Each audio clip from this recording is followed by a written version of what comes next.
नमस्कार, आप सभी का स्वागत है यूथ अध्ययन के चैनल पे।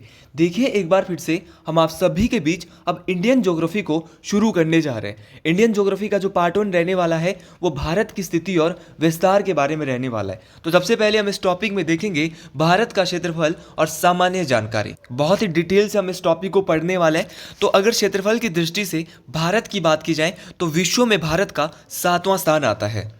और अगर पूरे वर्ल्ड की बात की जाए, पूरे विश्व की बात की जाए, तो विश्व में क्षेत्रफल की दृष्टि से सबसे बड़ा देश कौन सा है? तो रूस जो है वो नंबर 1 में आता है। कभी कभार जो है ये भी पूछा जाता है कि दूसरे नंबर पे कौन आता है, तीसरे नंबर पे कौन आता है, चौथे में कौन आता है। तो इसके लिए मैंने ट्रिक बनाई है और उस ट्रिक का नाम है रुक चीन अब आ भारत। इस ट्रिक को आपने याद रखना है, रुक चीन अब आ भारत। इस ट्रिक से आप दुनिया के 7 क्षेत्रफल की दृष्टि से सबसे बड़े देशों को याद कर सकते हैं। देखिए रुक से जो बनेगा वो से रूस और क से कनाडा, चीन से चीन। तो चीन जो है वो क्षेत्रफल की दृष्टि से विश्व का तीसरा सबसे बड़ा देश है। और अब से जो यहाँ पे बनेंगे वो दो देश बनेंगे। अ से अमेरिका बनेगा और ब से ब्राजील बनेगा। और भैया आ से छठे नंबर का देश ऑस्ट्रेलिया। बहुत बार पूछा गया है कि क्षेत्रफल की दृष्टि से विश्व का छठा देश कौन सा है। तो क्षेत्रफल की दृष्टि से विश्व का छठा देश जो है वो ऑस्ट्रेलिया है। और अगर बात की जाए हमारे प्यारे देश भारत की, तो भारत का कौन सा स्थान आता है? 7वां स्थान आता है। अब बहुत बार क्वेश्चन पूछा जाता है कि भारत का क्षेत्रफल कितना है। तो अगर बात की जाती है भारत के क्षेत्रफल की, तो भारत का जो टोटल एरिया है वो 32,87,263 वर्ग किलोमीटर है। ये मोस्ट इंपॉर्टेंट है। बहुत बार परीक्षाओं में ये रिपीट होकर पूछा जाता है कि भारत के क्षेत्रफल बताइए। तो भारत का जो कुल क्षेत्रफल है वो 32,87,263 वर्ग किलोमीटर है। देखिए अगर हम यहाँ पे भारत की बात करते हैं, उत्तर से जो दक्षिण भारत का विस्तार है वो 32 से 14। याद रखना मोस्ट इंपॉर्टेंट है कि उत्तर से दक्षिण जो भारत है वो कितना है? 32-14 है। लेकिन अगर पूछा जाएगा पूरब से पश्चिम भारत का विस्तार कितना है, तो 29-33 किलोमीटर है, 2,933 किलोमीटर है। और 3,214 किलोमीटर भारत उत्तर से दक्षिण फैला हुआ है। तो यही दोनों बातें भी बहुत बार परीक्षाओं में पूछी गई है कि बताइए पूरब से पश्चिम कितना है। तो पूरब से पश्चिम 29-33 है और 32-14 जो है वो उत्तर से दक्षिण है। अगर हम भारत के क्षेत्रफल की बात करें, विश्व में 7वां स्थान आता है। लेकिन टोटल पूरे विश्व की कितने क्षेत्रफल पर फैला हुआ है? तो 2.42%। ये भी मोस्ट इंपॉर्टेंट बन जाता है परीक्षाओं के लिए कि 2.42 पर 2.42% एरिया को ये कवर करता है, जो कि मोस्ट इंपॉर्टेंट है। तो ये भी आपको याद रखना है कितने परसेंट एरिया टोटल वर्ल्ड का, तो याद रखना 2.42%। इसके बाद जो हमारा अगला विषय यहाँ पर रहने वाला है वो रहेगा भारत की जलीय और स्थलीय सीमा। अगर हम बात करते हैं भारत की जलीय और स्थलीय सीमा की, सबसे पहले हम स्थलीय सीमा कौन सी होती है? भूमि वाली जो सीमा है, इसको ये वाली जो आप देख रहे होंगे यहाँ पे, ये जो है वो भारत की स्थलीय सीमा है। अगर भारत की स्थलीय सीमा की बात करते हैं तो भारत की कुल स्थलीय सीमा 15,200 किलोमीटर है। कितनी है भैया? 15,200 किलोमीटर। बाद में हम एक एक करके देखेंगे कि किस राज्य की सीमा कौन से देश के साथ टच हो रही है। तो भारत की जो टोटल स्थलीय सीमा है आप देख सकते हैं वो कितनी है भैया, ये मोस्ट इंपॉर्टेंट है। तो ये जो है वो कितनी है? 15,200। मोस्ट इंपॉर्टेंट है, 15,200 किलोमीटर है। अगर मुख्य भूमि की जलीय सीमा की बात करते हैं, भारत की जो मुख्य भूमि है, ये वाला एरिया जो भारत की जो मुख्य भूमि है, इसकी जो कुल लंबाई है, मतलब कि केंद्र शासित प्रदेश को छोड़कर अगर हम मुख्य भूमि की बात करें, जो समुद्री सीमा है, जलीय भाग वाला जो एरिया है आप देख रहे होंगे जो मैंने यहाँ पे बनाया है, ये कुल 6100 किलोमीटर है। लेकिन अगर क्वेश्चन पूछा जाएगा, एग्जामिनर जो है वो हड़बड़ाता है यहाँ से। दोनों क्वेश्चन आपको बहुत ही अच्छे से पूछ, और बच्चे यहाँ पर हड़बड़ा जाते हैं। एग्जामिनर आपको ये क्वेश्चन ऐसे पूछ कर करता है। अगर तो पूछेगा मुख्य भूमि की जलीय भाग की लंबाई, तो बोलेंगे 6100 किलोमीटर। लेकिन अगर क्वेश्चन पूछा जाएगा कि भारत की कुल जलीय सीमा कितनी है, तो ये 7516.6 है। बहुत दफ़ा यही पूछी जाती है। लेकिन अगर कुल जलीय सीमा ना पूछकर मुख्य भूमि की जलीय सीमा पूछेगा तो 6100 किलोमीटर यहाँ पर आएगा। देखिए मुख्य भूमि की अगर मैं बात करता हूँ तो मुख्य भूमि में तो यही आता है। लेकिन अगर मैं टोटल सीमा अगर बात करेगा तो इसमें 2 यूनियन टेरिटरी आएंगे, अंडमान निकोबार और लक्षद्वीप। आप देख भी रहे होंगे ये वाला एरिया भी फिर आएगा मुख्य भूमि में, ये पूरा एरिया आएगा यहाँ पर।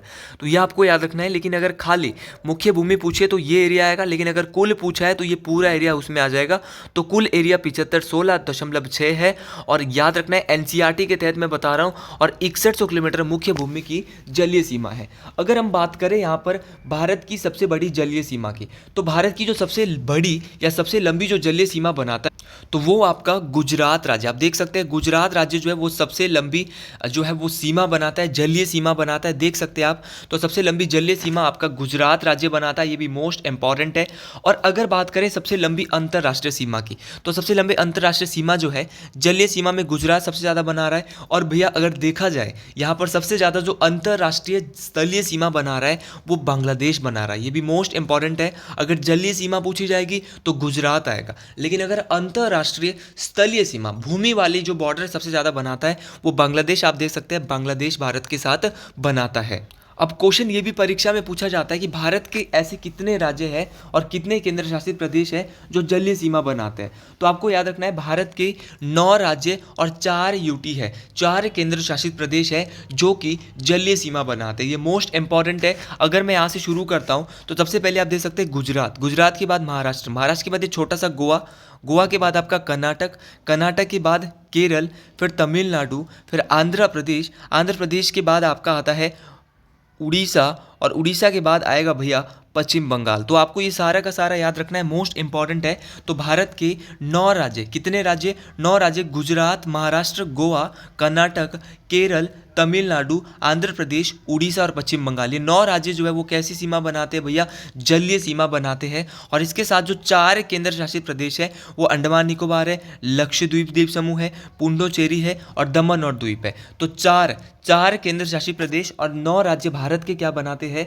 जलीय सीमा बनाते हैं। इस बात को भी आपने याद रखना है, ये मोस्ट इंपॉर्टेंट बात है। अगर मैं भारत की स्थिति और विस्तार की बात करता हूं तो सबसे पहले हम यहाँ पर ग्लोब पर 2 प्रकार की काल्पनिक रेखाएं, वर्चुअल लाइन देखेंगे। आप जो ये लाइनें देख रहे हैं भूमध्य रेखा के समांतर, ये भूमध्य रेखा है, ये पृथ्वी को, जिसको इक्वेटर लाइन कहते हैं, 0 डिग्री लाइन कहते हैं, ये पृथ्वी को 2 बराबर भागों में बांट रही, ये वाली रेखा, इसने पृथ्वी को 2 बराबर भागों में बांटा, इस रेखा ने पृथ्वी को 2 बराबर भागों में बांटा। और इन्हीं रेखाओं को अक्षांश रेखाएं भी कहा जाता है। क्वेश्चन ये भी पूछा जाता है जो रेखाएं पूरब से पश्चिम ग्लोब पर खींची गई है उन रेखाओं को क्या कहा जाता है? तो उन रेखाओं को अक्षांश रेखाएं क्या कहा जाता है भैया? अक्षांश रेखाएं कहा जाता है। और ऐसी रेखाएं जो ग्लोब पर उत्तरी ध्रुव से, देख सकते हैं आप, उत्तरी ध्रुव से दक्षिणी ध्रुव खींची गई है, ये रेखाएं, इन रेखाओं को देशांतर रेखाएं, लॉन्गिट्यूड लाइंस और लैटिट्यूड लाइंस। तो लैटिट्यूड होती है जो इक्वेटर के समांतर होती है, जो कि पूरब से पश्चिम खींची गई होती है। और जो याद रखना भैया, तो भैया जितने भी देश, यहाँ पर एक लाइन है जिसको 0 डिग्री लाइन कहा जाता है, यहाँ से आगे जितने भी देश पूरब में होंगे इनका समय जो है वो क्या चल रहा है? ये जो देश होंगे वो कौन से देशांतर में होंगे?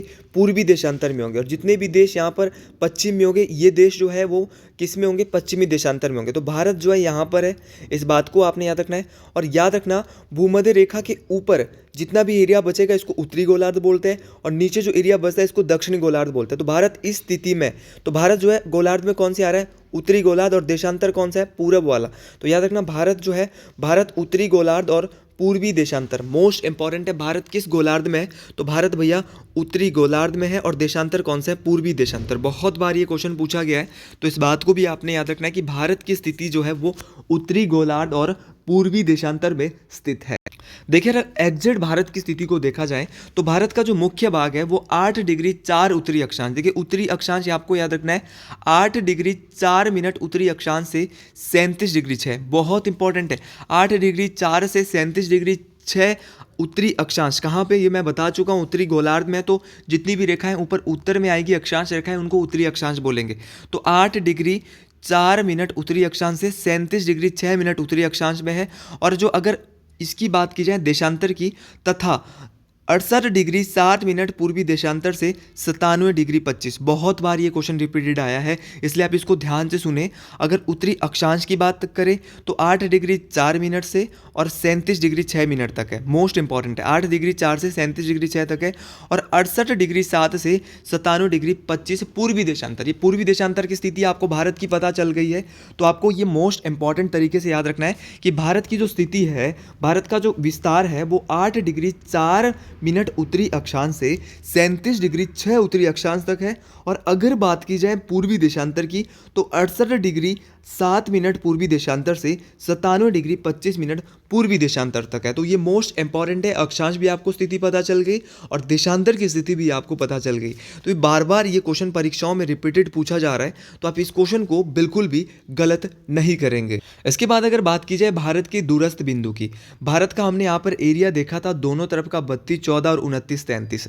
देखिए अगर हम यहाँ से बात करते हैं, भारत का जो दक्षिणतम बिंदु है, सबसे जो साउथ में है वो कौन सा है। बहुत बार ये क्वेश्चन पूछा गया है। भारत का भैया पश्चिमतम बिंदु कौन सा है, भारत का जो है वो ईस्टर्न पॉइंट कौन सा है, भारत का जो है नॉर्थन पॉइंट कौन सा है, उत्तरतम बिंदु कौन सा है। तो अगर बात की जाए भारत की, तो भारत का जो दक्षिणतम बिंदु है वो इंदिरा पॉइंट है। बहुत दफ़ा पूछा गया है, तो याद रखना इंदिरा जी का पॉइंट कहाँ पे भैया, दक्षिण में है। और इंदिरा जी ने पॉइंट से कॉल करी थी उत्तर में, तो इंदिरा कॉल भारत का क्या है, उत्तरतम बिंदु है। ये भी आपको याद रखना है। इंदिरा पॉइंट क्या है, भारत का दक्षिणतम बिंदु है और इंदिरा कॉल जो है वो भारत का उत्तरतम बिंदु है। अगर भारत के पश्चिमतम बिंदु की बात करें, वेस्टर्न पॉइंट की बात करें, तो भारत का जो पश्चिमतम बिंदु है वो सर क्रीक या गोहर मोती है। बहुत इंपॉर्टेंट है ये। भारत का जो पूछा जाता है, बहुत बार पूछा गया कि भारत का पश्चिमतम बिंदु, सबसे पश्चिम में जो भारत का पॉइंट है वो कौन सा है। तो भारत का जो पश्चिमतम बिंदु है वो कौन सा है भैया, सर क्रीक है। इस बात को आपने याद रखना है।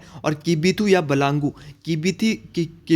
बलांगू जो है वो भारत का क्या है, पूर्वतम बिंदु है। कौन सा बिंदु है, पूर्वतम बिंदु है, जो कि अरुणाचल प्रदेश में स्थित है। सर क्रीक, गोहर मोती, कच्छ की खाड़ी में, ये आपको याद रखना भारत का पश्चिमतम बिंदु है।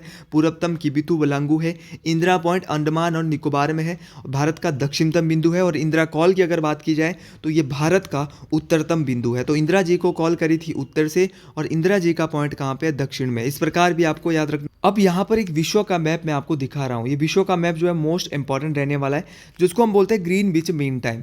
ये जो 0 डिग्री अंतरराष्ट्रीय समय रेखा है, इसको सभी देशों ने सर्वसम्मति से खींचा है। और यहाँ पर ऐसी बात हुई थी कि भैया जो जितने भी देश पूरब में आएंगे, यहाँ पे सूर्य उदय पहले होता है, तो इनका समय आगे चलेगा और इनका समय पीछे चलेगा। पहले तो ये बात हुई थी कि जितने देश भी पूरब में आएंगे इनका समय आगे चलेगा, इंडिया भी पूरब में आता है तो इंडिया का समय भी आगे चलेगा। और समय का जो निर्धारण किया जाएगा वो इसी लाइन से किया जाएगा, और जितने देश पीछे आएंगे इनका समय हमेशा उतना ही पीछे चलेगा। तो मान लो यहाँ पर इन्होंने क्या बोला, ये देशांतर रेखाएं आपको दिख रही होगी, ये देशांतर रेखाएं आपको नज़र आ रही होगी। तो ये देशांतर रेखाओं की अगर मैं बात करता हूँ, तो ये देशांतर रेखाओं का जो अर्थ यहाँ पर इन्होंने बताया, वो बताया कि जितनी भी रेखाएं, इन्होंने बोला 180 पूर्वी देशांतर रेखाएं पूरब में है और 180 देशांतर रेखाएं पश्चिम में है। तो इनका यहाँ पर बोलना था कि 1 डिग्री देशांतर का मतलब होगा 4 मिनट। याद रखना है, बहुत बार पूछा गया है कि जीएमटी के आधार पर समय का आकलन किया जाता है, जिसको ग्रीनविच मीन टाइम, इसकी फुल फॉर्म भी बहुत बार पूछी जाती है।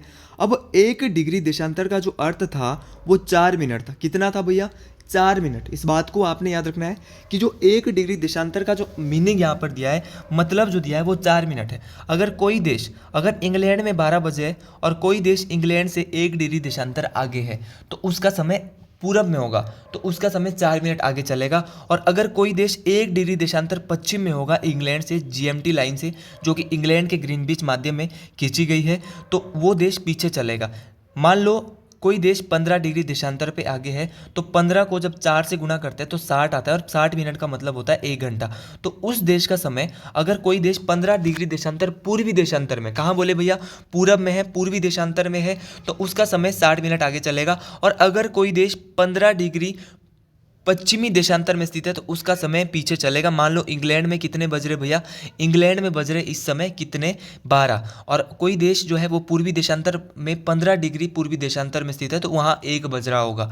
और अगर कोई देश पश्चिमी देशांतर में, तो वहाँ 11 बज रहे होंगे। तो बखूबी रूप से ये बात आप मेरी समझ गए होंगे। बहुत आसान बात है, कोई टफ बात नहीं है। और 1 डिग्री देशांतर का मतलब 4 मिनट होता है। कल के लिए क्वेश्चन ये भी आ सकता है, अगर कोई देश 100 डिग्री पूर्वी देशांतर में, तो आपको कुछ नहीं करना है, 100 को 4 से गुना करना है, 400 मिनट, और 400 मिनट को आपने कन्वर्ट करना है घंटों में। उसी प्रकार अगर मैं भारत की बात करता हूँ तो भारत जो है वो 82.5 डिग्री पूर्वी देशांतर में स्थित है। जब हमने 82.5 को 5 से गुना किया, 82.4 से गुना किया 4 मिनट, तो 82.5 डिग्री पूर्वी देशांतर में, तो भारत का समय पूर्वी है तो आगे चल रहा होगा। तो जब हमने 4 से गुना किया तो ये हमें 82.5 जब आप करेंगे तो 330 मिनट आएगा, और 330 मिनट का जो मतलब होता है वो 5.5 घंटे होता है, 5 घंटा 30 मिनट। तो देखो अगर मैं भारत की बात करता हूँ तो भारत में जो भारत की एक ही मानक समय रेखा है, ऐसा माना जाता है कि भारत की 2 मानक समय रेखा होनी चाहिए, लेकिन भारत की एक ही मानक समय रेखा है। अगर भारत की बात करें तो भारत की जो स्थिति है, भारत का जो टाइम जोन है वो 82.5 डिग्री पूर्वी देशांतर में है। इस बात को आपने याद रखना है, ये भी मोस्ट इंपॉर्टेंट बात है, ये बात बहुत इंपॉर्टेंट है। तो भारत जो है वो भारत में इलाहाबाद के नैनी के समीप गुजरने वाली 82.5 डिग्री पूर्वी देशांतर के स्थानीय मान को ही IST लाइन, भारतीय मानक समय रेखा कहा जाता है।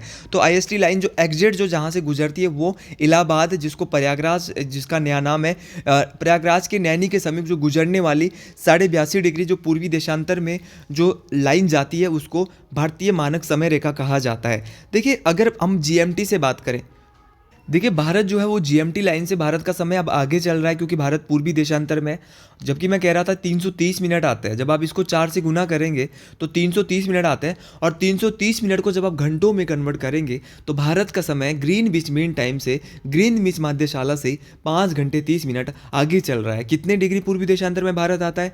82.5 डिग्री पूर्वी देशांतर में भारत की स्थिति है। इलाहाबाद की नैनी के समीप एक रेखा गुजर रही है, और भारत का जो समय, बहुत बार ये क्वेश्चन पूछा गया है, कितना आगे चल रहा है, तो भारत का समय 5.5 घंटे वर्तमान में जो है वो GMT से आगे चल रहा है। तो भारत का वर्तमान में एक ही टाइम जोन है, इस बात को आपने याद रखना है। और जो 82.5 डिग्री जो पूर्वी देशांतर वाली लाइन है, ये भारत के कितने राज्यों से गुजरती है, ये क्वेश्चन परीक्षाओं में पूछा जाता है। तो ये भारत के 5 राज्यों, कितने राज्यों से? भारत के 5 राज्यों से गुजरती है। अभी भारत के 5 राज्य कौन कौन से हैं? अगर आप ऐसे यहाँ पे मैप से याद करोगे, देखो यूपी, मध्य प्रदेश, छत्तीसगढ़, उड़ीसा और आंध्र प्रदेश, आप भूल जाएंगे जब परीक्षा में बैठेंगे। इसके लिए मैंने आपको पहले ही बताया कि हम ट्रिक के साथ हर एक चीज़ को देखेंगे, बहुत ही अच्छे लेवल से हम इसको सीखेंगे। तो जो ट्रिक यहाँ पर लगेगा वो ट्रिक लगेगा यूपी 36 आम खा गया उड़ीसा में। ये ट्रिक आपको याद रखना है। ट्रिक का नाम क्या है कि यूपी 36 आम खा गया उड़ीसा में। तो यूपी से होगा उत्तर प्रदेश, 36 से होगा छत्तीसगढ़, आम से यहाँ पर 2 देश बनेंगे, आप से बनेगा आंध्र प्रदेश और मौ से बनेगा मध्य प्रदेश। खा गया से यहाँ पर कुछ भी नहीं होगा, और उड़ीसा से उड़ीसा। एक बार फिर से मैं बता रहा हूँ ट्रिक क्या है। भारत की जो पूर्वी देशांतर से जो गुजरती है 82.5 डिग्री जो IST लाइन है वो कितने राज्यों से? भारत की जो मानक समय रेखा है वो भारत के 5 राज्यों से गुजरती है। पहला क्वेश्चन तो आपको ये बताना है, मोस्ट इंपॉर्टेंट है, और ये भी बताना है कि वो राज्य कौन कौन से। तो उसके लिए मैंने ट्रिक आपको दी है कि यूपी 36 आम खा गया उड़ीसा में। क्या बोलेंगे? यूपी 36 आम खा गया उड़ीसा में। यूपी से उत्तर प्रदेश, 36 से छत्तीसगढ़, आम से 2 राज्य आंध्र प्रदेश और मध्य प्रदेश, खा गया से कुछ भी नहीं, में से भी कुछ नहीं, उड़ीसा से उड़ीसा। तो उत्तर प्रदेश, मध्य प्रदेश, छत्तीसगढ़, उड़ीसा और आंध्र प्रदेश, ऐसे 5 राज्य जो इंडिया की मानक समय रेखा से गुजरते हैं। इस बात को आपने याद रखना है, बहुत बार पूछा गया है, और अगली बार अगर परीक्षा में पूछा जाएगा तो आप आसानी से याद रखेंगे कि यूपी 36 आम खा गया उड़ीसा में। उसी प्रकार भारत से एक काल्पनिक रेखा जो कि 23.5 डिग्री उत्तरी देशांतर में स्थित है, जिसको मैंने नाम दिया कर्क रेखा। तो कर्क रेखा जो है भारत से गुजरती है, और कर्क रेखा को 2 बार जो काटने वाली नदी है। तो अगर बात की जाए यहाँ पर कर्क रेखा की, तो कर्क रेखा भारत के 8 राज्यों से गुजरती है। अब इन 8 राज्यों को भी, जैसे आपने 5 राज्य पीछे देखे कि यूपी 36 आम खा गया उड़ीसा में, यूपी से यूपी था, उत्तर प्रदेश था, 36 से बहुत आसान छत्तीसगढ़, आ से आंध्र प्रदेश और मौ से आम से 2 राज्य बने मध्य प्रदेश। उसी प्रकार उड़ीसा से वहाँ पे उड़ीसा बन रहा था, बहुत आसान हो गया, 5 राज्यों को याद कर लिया। उसी प्रकार हम यहाँ से ट्रिक देखेंगे कि मित्र पर गमछा जार, कि भारत पे कर्क रेखा को 2 बार काटने वाली नदी माही नदी है, इस बात को आपने याद रखना है।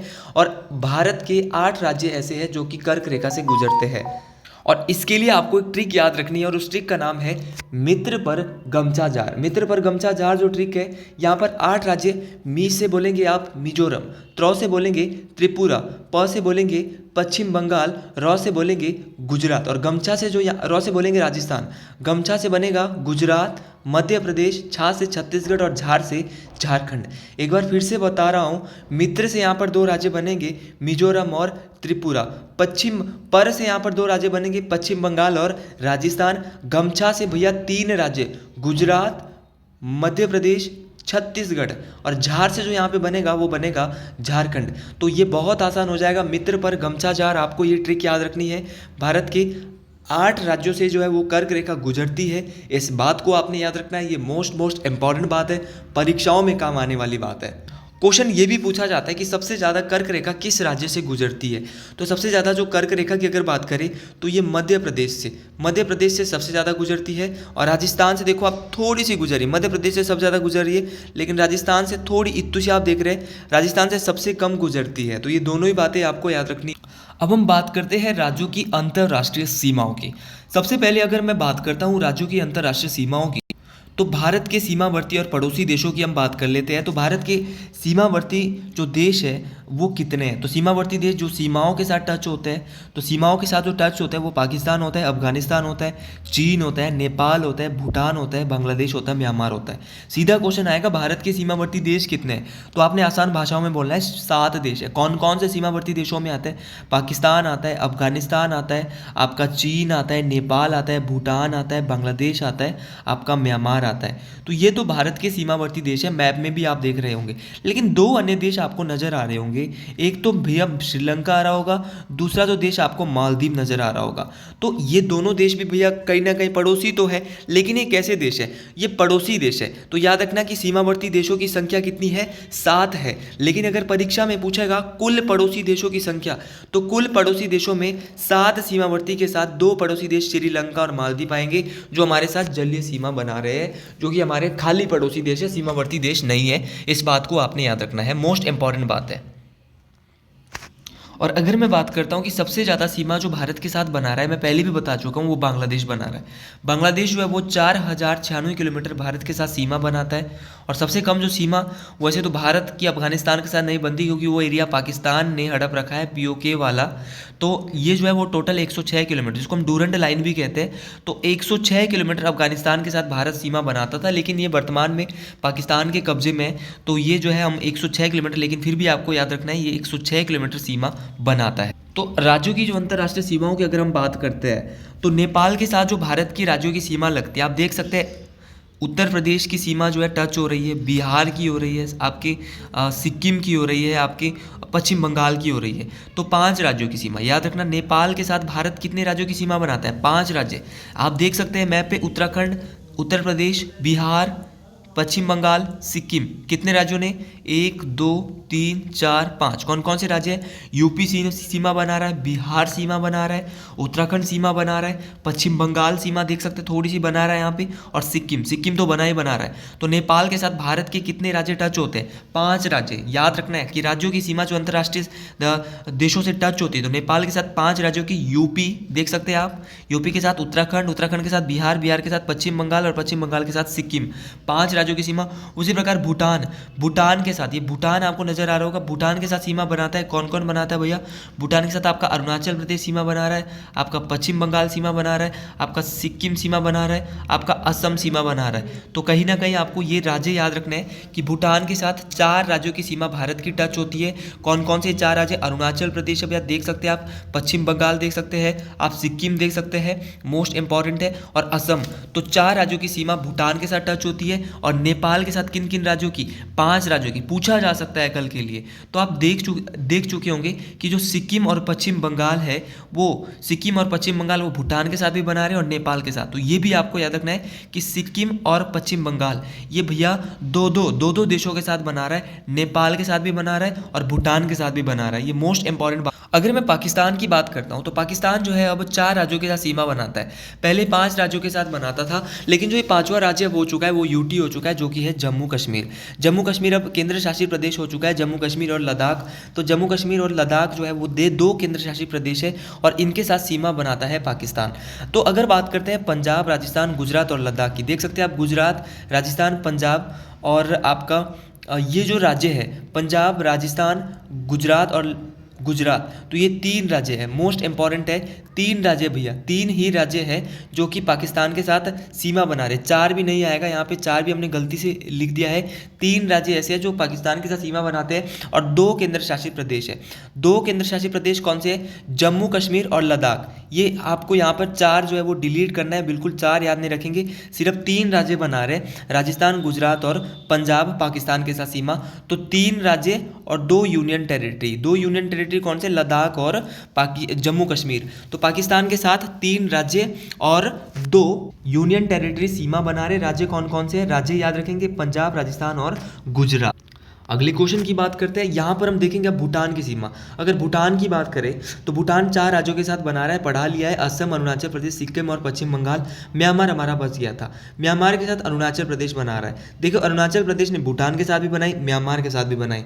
बाकी नागालैंड, मणिपुर, मिजोरम याद रखना है। नागालैंड, मणिपुर और मिजोरम मोस्ट इंपॉर्टेंट है। नागालैंड, मणिपुर और मिजोरम के साथ भी जो है वो म्यांमार अपनी सीमा साझा करता है और अरुणाचल प्रदेश के साथ तो करता ही करता है। इसके बाद हम बांग्लादेश देखेंगे। बांग्लादेश जो है वो भारत के साथ सबसे ज़्यादा सीमा साझा करता है। अगर मैं बांग्लादेश की बात करता हूँ तो बांग्लादेश 5 राज्यों के साथ सीमा टच कर रहा है। तो सबसे ज़्यादा ये 4096 किलोमीटर सीमा टच करता है, स्थलीय सीमा सबसे ज़्यादा इसकी बाउंड्री टच होती है। असम के साथ ये टच होता है, बिल्कुल मेघालय के साथ टच होता है, मिजोरम के साथ टच होता है, त्रिपुरा और पश्चिम बंगाल। देखिए पश्चिम बंगाल जो है वो नेपाल के साथ भी बना रहा है, भूटान के साथ भी बना रहा है और आपकी बांग्लादेश के साथ भी बना रहा है। तो ये आपको याद रखना है। और असम भी का भी यही हाल है। असम जो है देखिए बांग्लादेश के साथ भी, असम जो है वो भूटान के साथ भी बना। तो इस प्रकार जो है वो बांग्लादेश 5 राज्यों के साथ अपनी सीमा जो है वो साझा करता है। इस बात को आपने याद रखना। 5 राज्य कौन से हैं? पश्चिम बंगाल है, मेघालय है, मिजोरम है, असम है। ये आपको असम है, ये आपको याद रखना है, मोस्ट इंपॉर्टेंट है। और मिजोरम है। तो ये सारे के सारे राज्य आपको याद करने हैं। अगर आपको ये वीडियो पसंद आ रही है और इस तरह का कंटेंट आपको हमारा पसंद आ रहा है तो आप इस वीडियो को लाइक, सब्सक्राइब और शेयर जरूर करें और अधिक से अधिक लोगों तक शेयर करें। अगर आप जो है वो जीके के नोट्स हमसे लेना चाहते हैं, आप भारत के किसी भी परीक्षाओं की, चाहे एसएससी है, किसी भी परीक्षाओं की तैयारी कर रहे हैं, तो ये हमारा कॉन्टैक्ट नंबर है। आप इस कॉन्टैक्ट नंबर पे जुड़ सकते हैं 7876145409। आप इस नंबर पे जल्दी से जल्दी जुड़कर हमसे कॉन्टैक्ट मार सकते हैं। हर एक परीक्षा की जानकारी आपको दी जाएगी। किसी भी परीक्षा की आप तैयारी कर रहे हैं, किसी भी लेवल की, आपको यहाँ से हेल्प मिलने वाली है। तो इस वीडियो को लाइक, सब्सक्राइब और शेयर जरूर करें अगर आपको ये कंटेंट अच्छा लगा है। आज के लिए इतना ही। कमेंट बॉक्स में जरूर लिखें हर हर महादेव।